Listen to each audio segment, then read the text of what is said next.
Hey you guys, how's it going? Today I'm going to be concluding my two-part series. The first video, the most recent video I posted aside from this one, is why I stopped wearing makeup, and this one is going to be talking about why I stopped shampooing my hair. And I know that might be kind of freaky to some of you, but hear me out. It's definitely worth giving it a shot. It might not be for everybody, but it's working good for me. Again, I want to say quickly that this was inspired by my older sister. I've said that about not wearing makeup too, but seriously, my sister inspires me to do a lot of things that at one point in my life I wouldn't have had the open mind to do. So it's really cool having somebody in my life who inspires me to do things that are going to be better for me in the long run. I have asked her if she would be interested in filming a video with me at some point, and she said she would, so definitely keep an eye out for that. But yeah, so let's get right into the video. So a little background about my hair. It has been through hell and back. My hair is very resilient. So as a teenager in high school, I did a lot of crappy things to my hair. I dyed it all the time. I bleached it from home twice, which is so incredibly bad for your hair. If you're gonna get your hair bleached, do it by a professional, don't do it yourself. As much as you may think that you know what you're doing, there's always that chance that you could totally screw up your hair, and that's what I did. Just definitely be cautious about that. But aside from the bleaching, I would cut it myself, which isn't that bad, but I would wash it every day. I would use tons of heat on it and tons of different products like mousses, hairspray, gel, tons of different hair products, and my hair was very sad, very sad. It was not happy. So when I made the switch, initially I started using the Lush shampoo bars, and I loved them because they made my hair feel clean. I didn't feel that I needed to use conditioner, and also because they were very waste free. I purchased the bar from Lush, and then I took it home with me and I put it in my tin that I also purchased at Lush. I think those shampoo bars are a great gateway to no poo, but after doing some further research into those bars, there are still a few pretty crappy ingredients in them. So I stopped using those, and I gave the one that I had remaining that I hadn't used yet to a friend who really likes them. Seriously, if you're not ready to go no poo, I would totally try the Lush shampoo bars because, like I said, there is a lot less packaging involved with them, and I feel that they did clean my hair really well, and my hair felt really nice after using them. There are 3 main ingredients, among many other really crappy ingredients, that are found in commercial shampoos. The first of those ingredients are parabens, which I feel that we've all probably heard of by now. Parabens are linked to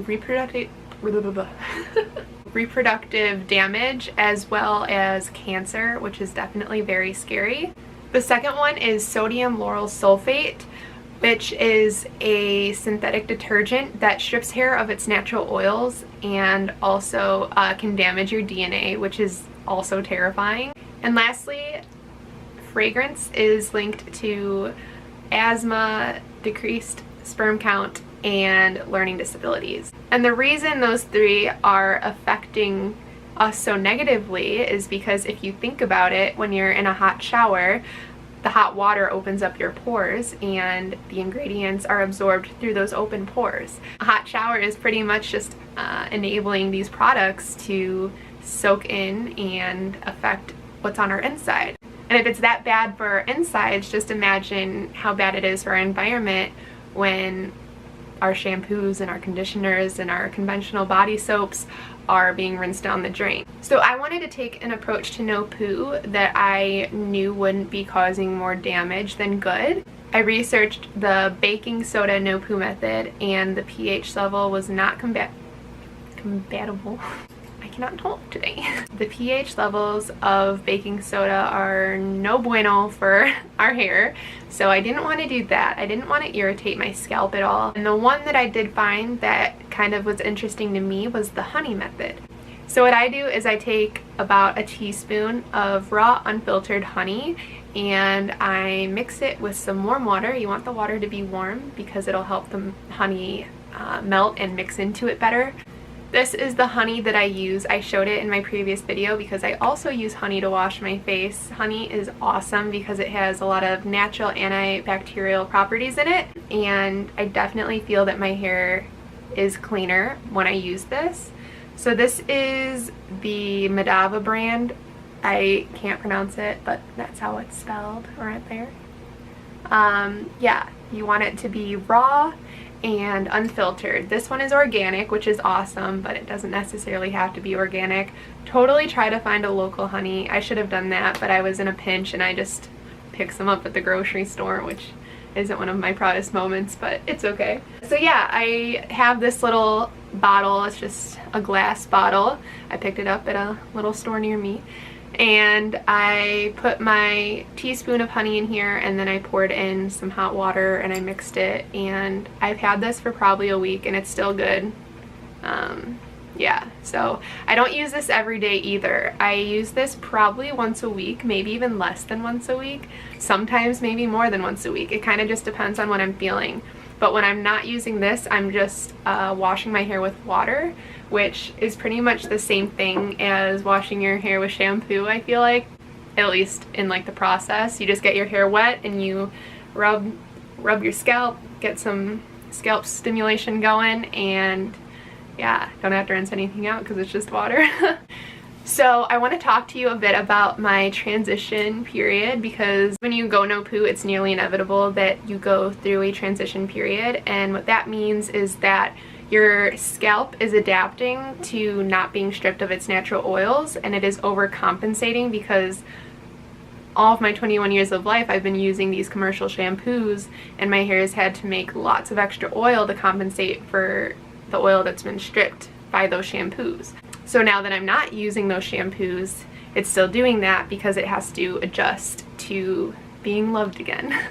Does that make sense? I hope that makes sense. My hair is definitely a little bit oily, which is weird, but it feels so healthy. And a great way to help with the oil I've found is by brushing my hair.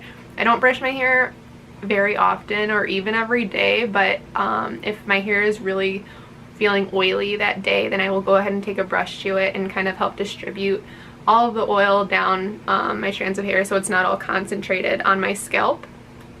Another thing I do, because I'm not using heat or any other hairsprays anymore, if I want texture in my hair, I will take a shower at night, and then with my damp hair I will put it in a French braid, sleep with it, and then take it out in the morning, and I'll get some natural sort of waves to my hair, which is awesome. So yeah, that's pretty much all I've been doing to my hair. It's super simple. It's been really effective though. My hair feels so much healthier, and I kind of feel like it's even growing quicker, which is amazing because I would love to have long flowy hair. I cut it off in an attempt to get off all of the dead stuff from when I was bleaching it all the time. My hair is definitely growing a lot healthier and happier than it was before I went no poo and before I stopped dyeing it all the time. I haven't dyed my hair in probably over a year, so I'm doing really good. I feel good.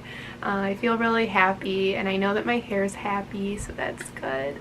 But yeah, I hope you guys enjoyed this video. I think this was a really fun little series to make, talking about why I stopped wearing makeup and why I stopped shampooing my hair. I hope this inspired some of you to maybe, you know, take caution into what you're putting into your hair and your body, because honestly everything that we put on our body is eventually absorbed into our body, and that's something that can be really scary if you're not taking the right precautions. So I hope you guys enjoyed this video. Thank you so much for watching. If you did like it, please be sure to give it a thumbs up and subscribe. It would mean the world to me, and I will see you guys in my next video. See ya!